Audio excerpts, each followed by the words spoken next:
네, 정치권의 동향을 대기자의 시선으로 짚어보는 기자 대기자 시간입니다. 오늘도 최병묵 전 TV조선 해설위원, 성환영 한겨레 신문 선임 기자 두 분과 함께하겠습니다. 어서 오십시오. 네, 안녕하세요. 네, 오늘 최 위원님께서 발제해 오셨죠? 네, 여야 원내대표가 오늘 퇴임 기자회견을 했고요. 네. 그러니까 이제 선거전에 돌입하겠죠. 이 문제하고 그다음에 3대 특검. 지금 상당히 속도감 있게 진행을 민주당에서 하려고 하고 있는데 네. 두 가지를 논의해 보겠습니다. 알겠습니다. 새 정부 출범 이후에 여야가 당 재정비에 나서고 있는 상황인데요. 우선 민주당은 내일 원내대표 자리를 놓고 김병기, 서영교 의원이 당심 경쟁을 벌이고 있습니다. 처음으로 이제 권리당원 투표 20%가 이제 반영이 됐고 내일 최종 결과가 발표가 되는데요. 누가 이재명 정부의 첫 번째 여당 원내대표가 될 것으로 생각을 하시는지 가장 예측하기 어려운 게 원내대표 예측이라고 하는데 좀 어떻게 보십니까? 그렇죠. 뭐 선거의 귀신들끼리 모여서 네.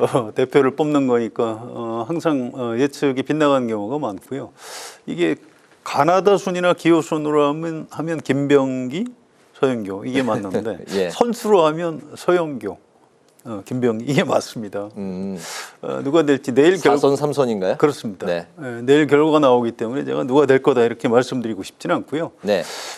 여당 원내대표입니다. 그러니까 야당에서 여당 된 지 얼마 안 되거든요. 네. 그래서 누가 당선이 되든 꼭 좀 부탁을 드리고 싶어요. 야당 때는 좀 무조건 반대하고 싸우는 야당이니까 뭐 투쟁성이 중요하지만 네. 여당 원내대표가 되면 좀 무조건 야당이 좀 양보를 좀 하고 야당을 이렇게 동반자로 잘 예우해 가면서 끌고 나가야 하는. 그러니까 야당 원내대표하고 여당 원내대표가 좀 달라요.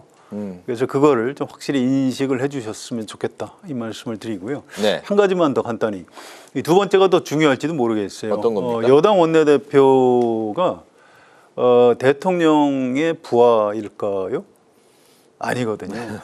네. 아닙니다. 어쨌든 국회 교섭단체 여당의 대표 국회의원이죠. 그래서 이 대통령 시키는 대로만 대통령 부하처럼 처신하면은 여당이 망합니다. 사실은 지금 국민의힘 그동안 원내대표들이 윤석열 대통령 말만 듣고 하다가 아주 이상하게 됐죠. 네. 계엄도 못 맞고. 그래서 이 반면교사가 바로 눈앞에 있었습니다. 그래서 민주당에 새로 원내대표 어느 분이 당선되더라도 이 대통령 말만 듣는 이런 원내대표 말고 의원들의 대표라는 점을 좀 꼭 명심해 주셨으면 감사하겠습니다. 네, 당정대가 이제 한 가지 방향으로 한쪽 방향으로 갈 거다. 두 분 중에 누가 되더라도 마찬가지입니다. 그런 예측이지만 또 한편으로는 우려는 너무 그렇다면 당정대가 한 목소리를 내는 거 아니냐 그런 이제 우려도 좀 있네요. 그렇습니다. 한 목소리 내면 안 된다고 제가 부탁을 드리는 겁니다. 알겠습니다.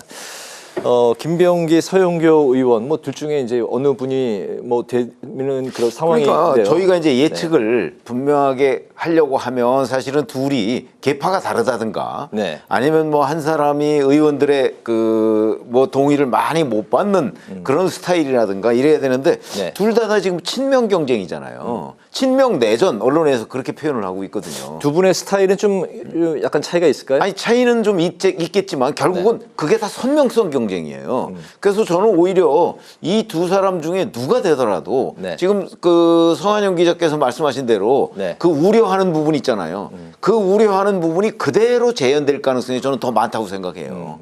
그래서 네. 사실은 저도 뭐 의견은 똑같은데 그래서는 안 되지만 네. 윤석열 정부 때도 그랬고 또 역대 여당의 원내대표라는 사람이 대통령과 또 각을 세워서 뭐 약간 좀 어긋나서 또 문제가 된 경우도 꽤 있었거든요. 그래서 그 수위 조절을 잘 해야 되는데 그게 여의치 않더라. 저희들의 경험에 의하면. 네. 그런 점에서 본다면 지금 서영교 의원이나 김병기 의원이 뭐 누가 되더라도 뭐 예측하기는 우리가 어렵지만 누가 되더라도 아마 이재명 대통령의 거의 원내 아바타 수준을 벗어나기 힘든 것 아닌가.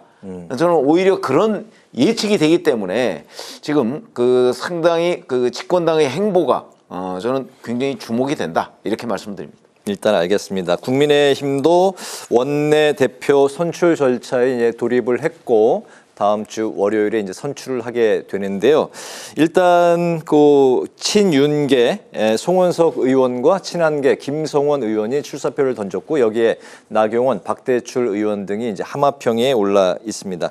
어제 의원총회가 이제 갑자기 취소가 되면서 당내 갈등이 다시 이제 수면 위로 떠올랐는데 당내 위기를 이제 극복할 상황으로 좀 어떤 인물이 되는 게 도움이 국민의힘 측면에서는 될 수 있을지 좀 어떻게 보실까요? 지금 윤석열 전 대통령이 탈당한 상황이니까 저는 언론에서는 이제 구주류 이렇게 표현을 하지 않습니까? 네. 사실 친윤이라는 거는 저는 없어졌다고 생각해요. 이제 뭐 윤이 없는데 친윤이 어디 있겠습니까? 그렇기 때문에 다만 이제 구주류 뭐 이런 언론의 표현은 전 충분히 살아있다고 보기 때문에 지금 윤석열 전 대통령의 비상계엄 그로 인해서 생긴 그 탄핵 뭐 이런 것들 때문에 지금 국민의힘이 대선에서 져서 야당이 됐는데 네. 또 구주류 친윤계가 만약에 원내대표를 차지하고 또 이제 뭐 곧 있으면 대표 경선이 있지 않겠습니까? 그런다면 과연 국민의힘에 대해서 그 정말 국민들이 관심을 가질 것인가 네. 이런 부분을 본다면 좀 색깔이 다르면서도 개혁적인 이런 쪽의 그 원내대표와 대표가 만들어져야 되는 것 아니냐. 그 부분에 대해서 당원들이 잘 판단을 하겠죠. 만약에 당원들이 또 한 번 그래도 뭐 친윤이 날 거야 뭐 이렇게 해서 근데 다행스럽게도 지금 현재까지 나온 두 사람은 계파색은 좀 옅어요. 네. 그렇기 때문에 딱히 뭐 친윤이다 친한이다 이렇게 얘기하기는 좀 어려운 상황이라고 할 수도 있고 이 사람들이 또 장래 지금 그 미래 비전에 대해서도 네. 뭐 계파색 없이 뭐 원내대표를 하겠다 지금 이렇게 약속을 하고 있기 때문에 뭐 두 사람 중에는 별 문제가 없을지 몰라도 이제 친윤 색채나 또는 친한 색채가 너무나 강한 사람이라면 또 의원들의 선택을 받기 어려운 것 아니냐. 저는 오히려 그런 상황에 처해 있다고 봅니다. 네. 국민의힘 구원 투수로 좀 원내대표 좀 어떤 후보가 되는 게 도움이 될까요? 도움이 되는 거는 김성원 의원이 되는 게 도움이 되죠. 친한계라고 분류가 되는. 그렇죠. 당이 지금 야당이 됐는데 그럼 과거에 책임 있는 세력이 좀 물러나는 게 맞는 겁니다. 그런데 이게 유권자가 의원들이잖아요. 근데 의원들 보러 보면 아무래도 구주류, 아까 네. 최 의원 표현하신 대로 구주류가 훨씬 숫자가 많거든요. 그렇다면 누가 유리하다고 말할 현실적으로 수 있어요? 유리한 건 송원석 의원이 유리한 거죠. 근데 이제 이렇게 되면 국민의힘이 혁신의 계기를 만들기가 좀 어려워지는 네. 그런 부분이 있습니다. 아무튼 여기에 또 뭐 나경원 의원, 박대출 의원 이런 분들 이름도 나오는데 저는 이분들은 출마를 안 하는 게 당을 도와주는 거라고 생각합니다. 이분들 상당히 중진 의원들인데 지난 비상계엄하고 탄핵 국면에서 윤석열 대통령 지킨다고 뭐 관저 앞에 가서 시위도 하고 그랬던 분들이에요. 그래서 이런 분들 때문에 사실은 국민의힘이 정권을 뺏긴 셈인데 이분들이 네. 다시 원내대표를 하겠다고 뭐 나설지 안 나설지 아직 결정은 안 한 것 같습니다만 좀 안 나오시는 게 국민의힘 전체에 도움이 되는 것 아닌가 이런 생각을 하고 있습니다. 네, 알겠습니다. 이런 가운데 내란 김건희 해병대원 의혹 수사까지 망라한 3대 특검의 본격 시동이 걸렸습니다. 오늘 이재명 대통령이 특검 후보 추천을 의뢰를 했고 민주당과 조국혁신당은 추천 명단을 발표했습니다. 이르면 다음 주에 이제 특검이 어느 정도 이제 좀 윤곽을 드러내고 다음 달 초부터 빠르면 본격적으로 이제 수사에 돌입할 이런 상황까지 전망이 되고 있는 상황입니다. 앞으로의 3대 특검 좀 어떻게 전개가 될까요? 예, 두 당에서 후보들 추천을 했죠. 민주당에서 내란 특검 후보 조은석, 김건희 특검 민중기, 최상병 특검 이윤재 이런 네. 분들 굉장히 좀 골고루해요. 조은석 후보자는 검사 출신이고요. 민중기 후보자 이분은 법원에 계셨던 분이고 네. 이윤재 교수는 학계에 계신 분입니다. 네, 명지대 교수죠. 네. 그렇습니다. 처음에 아마 검사를 잠깐 했던 것 같은데 오래 하지는 않았다고 그래요. 네. 그다음에 이제 조국 혁신당에서 내란 특검 후보자 한동수 이분은 이제 판사 출신인데 법무부에 네. 좀 재직을 했었고요. 네. 또 김건희 특검은 심재철 이분이 아마 검찰국장하고 남부지검장인가 했을 겁니다. 예. 검사 출신이죠. 또 최상병 특검은 이명현, 이분은 군 검찰관 출신입니다. 네네. 근데 이게 둘 중에 양당에서 추천한 사람 중에 이재명 대통령이 한 사람을 이제 임명을 해야 되는데 3일 이내에 임명을 해야 됩니다. 그렇습니다. 네. 근데 이제 누구를 할지는 잘 모르겠는데 법조인들하고 이런 분들한테 오늘 좀 이렇게 물어봤더니 네. 누가 좀 낫습니까? 그랬더니 내란 특검은 민주당에서 추천한 조은석 씨가 좀 나은 것 같다 이렇게 얘기를 하고요. 네. 아무래도 이제 한동수 후보자는 이제 법원 출신이라 수사력에 좀 문제가 있을 수 있다 이런 얘기를 하고요. 네. 그다음 김건희 특검도 이제 역시 검사 출신 심재철 후보자가 좀 강점이 있는 것 아니냐. 이제 이분은 조국 혁신당에서 추천했죠. 네. 또 최장병 특검은 이게 군 내부의 문제이기 때문에 예, 군 검찰관 출신인 이명현 후보자가 하는 게 낫지 않겠냐. 뭐 이런 의견들을 밝히고 있습니다. 물론 어떤 의견들인가요? 어디서의 소스인가요? 법조인들의 예. 그런데 조국 물론 혁신당- 임명권은 대통령이 가지고 있기 때문에 네네. 제가 이건 이제 제가 전달하는 말일 뿐이고 조국혁신당 후보가 이제 2명이 들어가 있네요. 그렇습니다. 예. 뭐 그런 이제 사실은 이제 셋 다 뭐 민주당 추천 후보만 할 수도 없고 그래서 네, 이제 네. 그런 그런 안배도 좀 하지 않을까 이렇게 예측이 되고요. 네. 아무튼 뭐 이렇게 시일이 오래 걸리는 게 아니기 때문에 곧 영광을 드러내지 않을까 이렇게 예상이 됩니다. 네. 3대 특검 이제 후보자가 이제 추천 후보자가 이제 나왔는데 전체적으로 3대 특검을 좀 어떻게 보고 계십니까? 우선 3대 특검 이제 추천권에서 국민의힘은 배제돼 있죠. 네. 그렇기 때문에 이제 민주당과 조국혁신당이 추천하는 6사람 중에 3명을 고르는 겁니다. 아마 이재명 대통령이 약간 정무적 그 감각을 발휘해서 네. 조국혁신당에서 추천한 3명 중에서도 1명 정도는 끼워주지 않을까. 저는 그렇게 판단이 됩니다. 그건 그야말로 능력을 보는 게 아니고 예. 정무적인 감각으로 조국혁신당과 뭔가 함께하는 모습을 보여야 되는 것 아니냐. 그렇지 않으면 민주당이 독식했다 또 이런 비판을 받지 않겠어요. 그렇지 않아도 편파성에 대해서 여러 지금 지적을 받고 있는 거 아닙니까? 민주당과 조국혁신당만 그 추천한 특검 중에서 고르는 거잖아요. 네. 그래서 이 공정성은 어차피 뭐 국민적 지지를 받기는 저는 어렵다고 보고요. 다만 이제 그 중에서도 그래도 조국혁신당에서 추천한 사람 한 사람 정도는 끼워줬다. 아마 이런 그 어떤 정무적 감각을 발휘해서 이제 지명을 할 걸로 보이는데. 네. 자, 결국 이게 뭐 잘 아시다시피 지금 민주당이나 조국혁신당에서 추천한 사람은 결국 문재인 정부 때 잘 나가던 검찰. 그러니까 문재인 정부 때의 검찰. 그리고 윤석열 정부 때의 검찰이 조금 성격이 달라요. 네. 뭐 여러 가지 성향상. 그래서 문재인 정부 때 잘 나가던 검찰 중심의 지금 특검 추천 아니겠어요. 그렇기 때문에 아마 끊임없이 과연 공정하냐는 부분, 이 부분에 대한 꼬리표는 달고 다닐 거예요. 네. 그래서 그 논란이 상당히 심화되겠지만 어쨌든 그 특검으로 지명된 사람은 뭐 거의 이제 최장 170일까지 할 수 있거든요. 그러니까 아마 올 10월 정도부터 연말까지 이 특검 정국이 계속될 것이고 그로 인한 여야의 대치 국면 뭐 그것도 분명하게 계속될 겁니다. 왜냐하면 이 국민의힘 같은 데에서는 이 특검의 공정성 부분을 끊임없이 문제제기할 거거든요. 네. 그에 대해서 과연 국민들이 얼마나 동의를 할 것이냐 여부에 따라서는 이 특검의 그 앞으로 성공 여부가 그런 데에 달려 있다. 저는 국민의 신뢰를 어느 정도 받느냐 거기에 달려 있다고 봅니다. 네. 하나 좀 덧붙이고 예, 말씀하시죠. 싶은 의견이 있습니다. 이게 이제 뭐 비상계엄 이후에 우리 국민이 우리 유권자가 이제 이재명 대통령을 선택을 한 뭐 여러 가지 이유가 있겠죠. 그런데 지금 실제 국민 관심은 경제 민생 이쪽에 있는 겁니다. 지금 이재명 대통령 취임 이후 지금 아직 열흘도 안 됐어요. 얼마 안 됐는데 네. 어쨌든 뭐 경제 민생 관련한 뭐 여러 가지 그쪽을 좀 우선하는 태도 자체는 좀 좋다고 봅니다.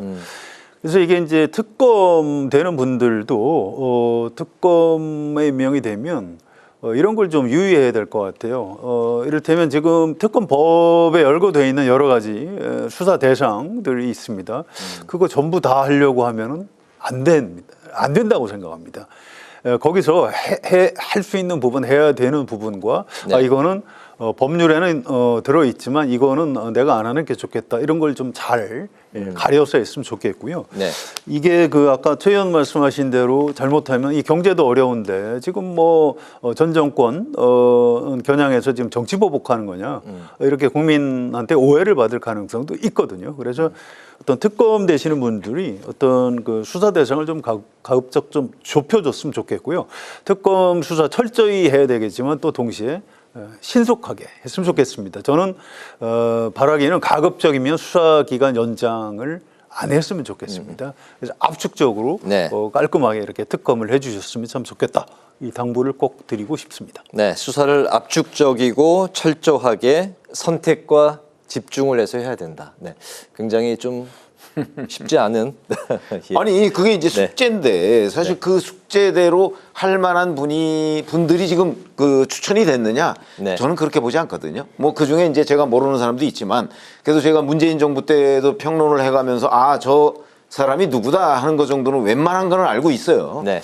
그렇게 되면 제가 보기에 민주당이나 조국혁신당에서 추천한 사람들 중에서는 적어도 이른바 절제 있는 수사 이거를 할 만한 사람이 별로 보이지 않는다. 더군다나 지금 특검법 자체가 어마어마하게 이 수사를 확대할 수 있도록 만들어 놨어요. 네. 그러니까 지금 성 기자께서 말씀하신 거하고 똑같이 그거를 다 하다가는 1년을 해도 못 합니다. 알겠습니다. 지금 근데 법안이 그렇게 돼 있거든요. 네네. 그걸 아마 얼마나 절제할 수 있을까? 네. 저도 좀 궁금해지는 대목입니다. 네, 더불어 절제해야 한다. 네, 말씀 주셨네요. 여기에 민주당은 검찰 개혁도 본격화하고 있는데요. 검찰청을 해체하고 수사권과 기소권을 분리해서 각각 중대범죄수사청과 공소청으로 이관하는 내용이 담긴 4개 법안을 발의를 했습니다. 국민의힘은 헌법을 훼손하고 국민 권익을 침해한 악법이라면서 철회를 촉구했습니다. 여당의 검찰 개혁 드라이브 이 방향 좀 어떻게 가야 된다고 평가하시는지 네, 말씀해 주시죠. 예, 일단 이거는 이게 민주당 당론이 아닙니다. 민주당 안에 의원들 중에서도 여러 의견이 있는데 비교적 좀 강경파 쪽에서는 발의한 법안이에요. 그래서 네. 이걸 이제 당론도 아니고요. 앞으로 실제로 검찰 개혁을 하려면 정부하고 또 협의를 해야 되는 겁니다. 그래서 이게 지금 민주당이나 뭐 이재명 정부의 확정된 검찰 개혁안으로 받아들일 필요는 없다. 이 말씀을 좀 드리고요. 네.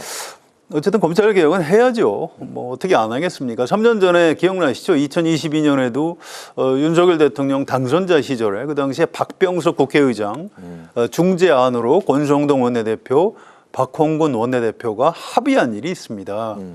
그래서 이 검찰 개혁에 대해서는 사실 여야가 잘 절충을 하면 의견을 모을 수 있다는 굉장히 중요한 전례를 만든 적이 있어요. 물론 네. 그때 국민의힘이 입장 번복을 하면서 이제 무산된 그런 일이 있죠. 그래서 이거는 민주당에서 앞으로 검찰 개혁을 하되 일방적으로 밀어붙이면 저는 안 된다고 생각을 해요. 네. 국민들한테 직접 영향이 있을 수 있는 이런 문제이기 때문에 야당하고 충분히 대화해서 법 개정해야 되고요. 네. 또 국민의힘도 마찬가지입니다. 이게 검찰 개혁에 무조건 반대한다. 우리 이제 야당이니까 무조건 반대한다. 이런 자세를 취해가지고는 이 국민의 지지를 받을 수 없다고 생각하고요. 네. 사실은 윤석열 전 대통령이 이제 검사 출신, 검찰 정권이었고 지금 그 대통령하고 거리두기에 실패해서 정권을 잃어버린 측면이 있기 때문에 좀 보수의 재건을 위해서도 검찰 개혁에 대해서 국민의힘도 조금 좀 전향적인 자세를 취할 필요가 있다. 이렇게 말씀을 드리겠습니다. 네. 검찰 개혁은 이제 필요하지만 야당과의 충분한 여야 합의로 해야 된다. 여야 합의로. 그렇습니다. 네. 그리고 이제 야당도 전향적인 자세가 필요하다.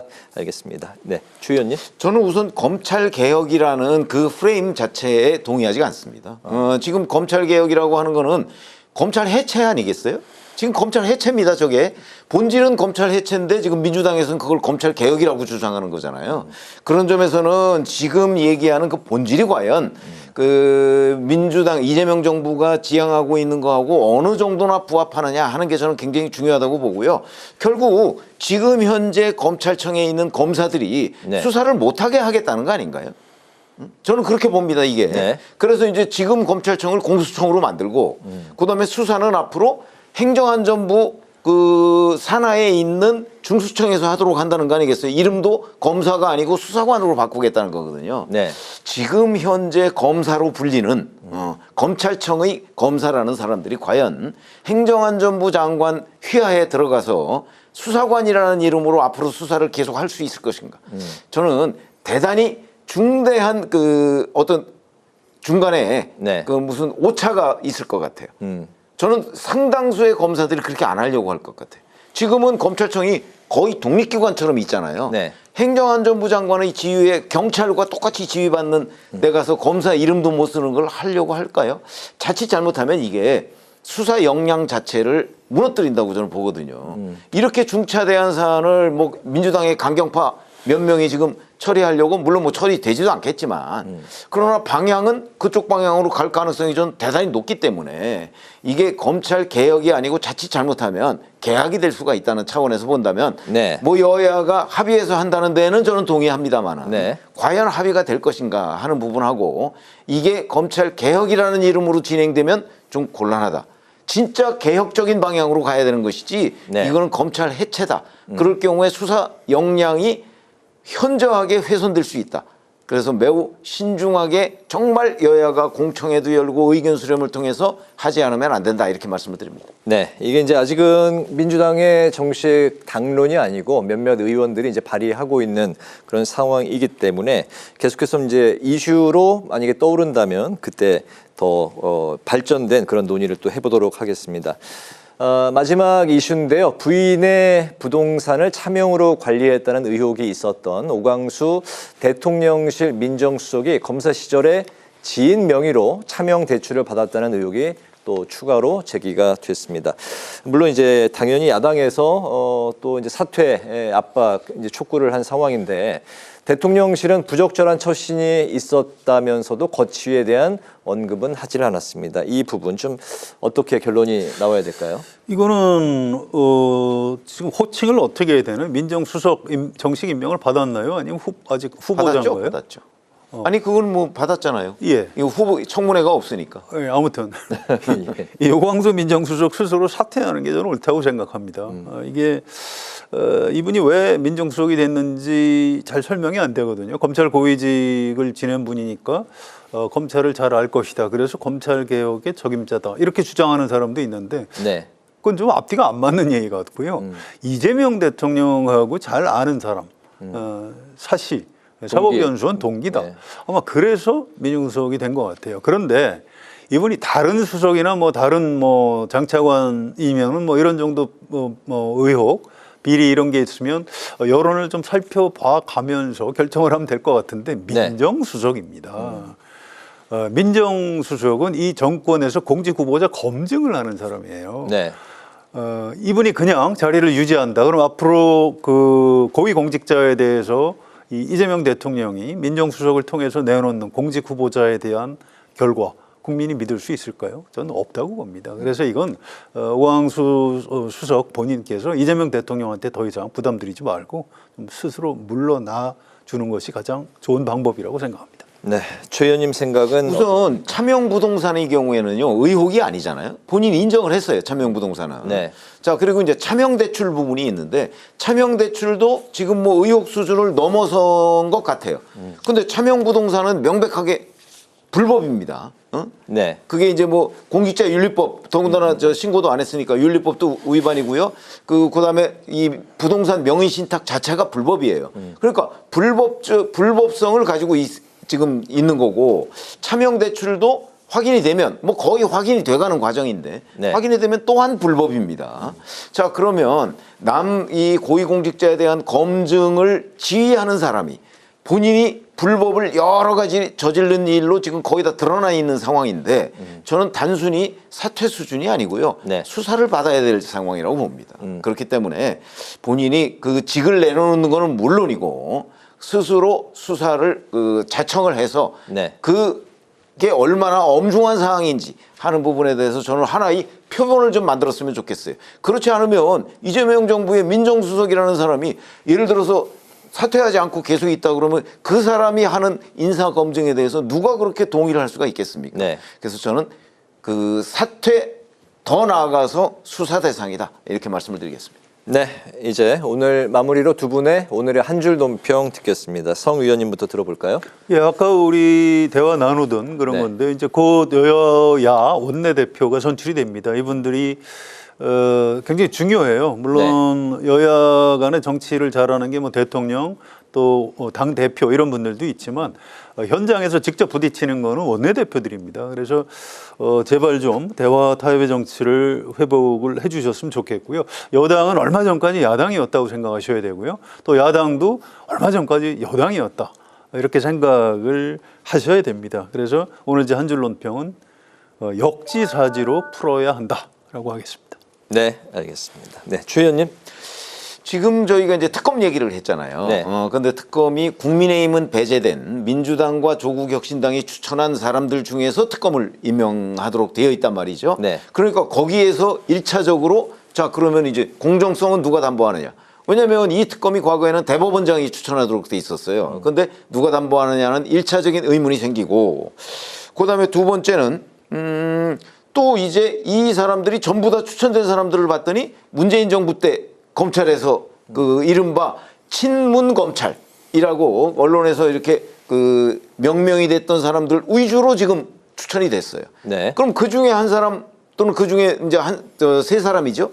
세 사람이 만약에 등장을 한다고 한다면 그 또한 무슨 정치 편향적인 그 특검이 들어선 것 아니야 하는 지적을 받을 수밖에 없다 네. 하는 차원에서 저 오늘 한 줄 논평은 공정성 논란 특별할 특검으로 하겠습니다. 네, 알겠습니다. 자, 이제 오늘 기자 대기자 마무리하겠습니다. 지금까지 최병묵 전 TV조선 해설위원, 성환용 한겨레신문 선임기자 두 분과 함께 오늘의 전국 현안 살펴봤습니다. 말씀 잘 들었습니다. 고맙습니다.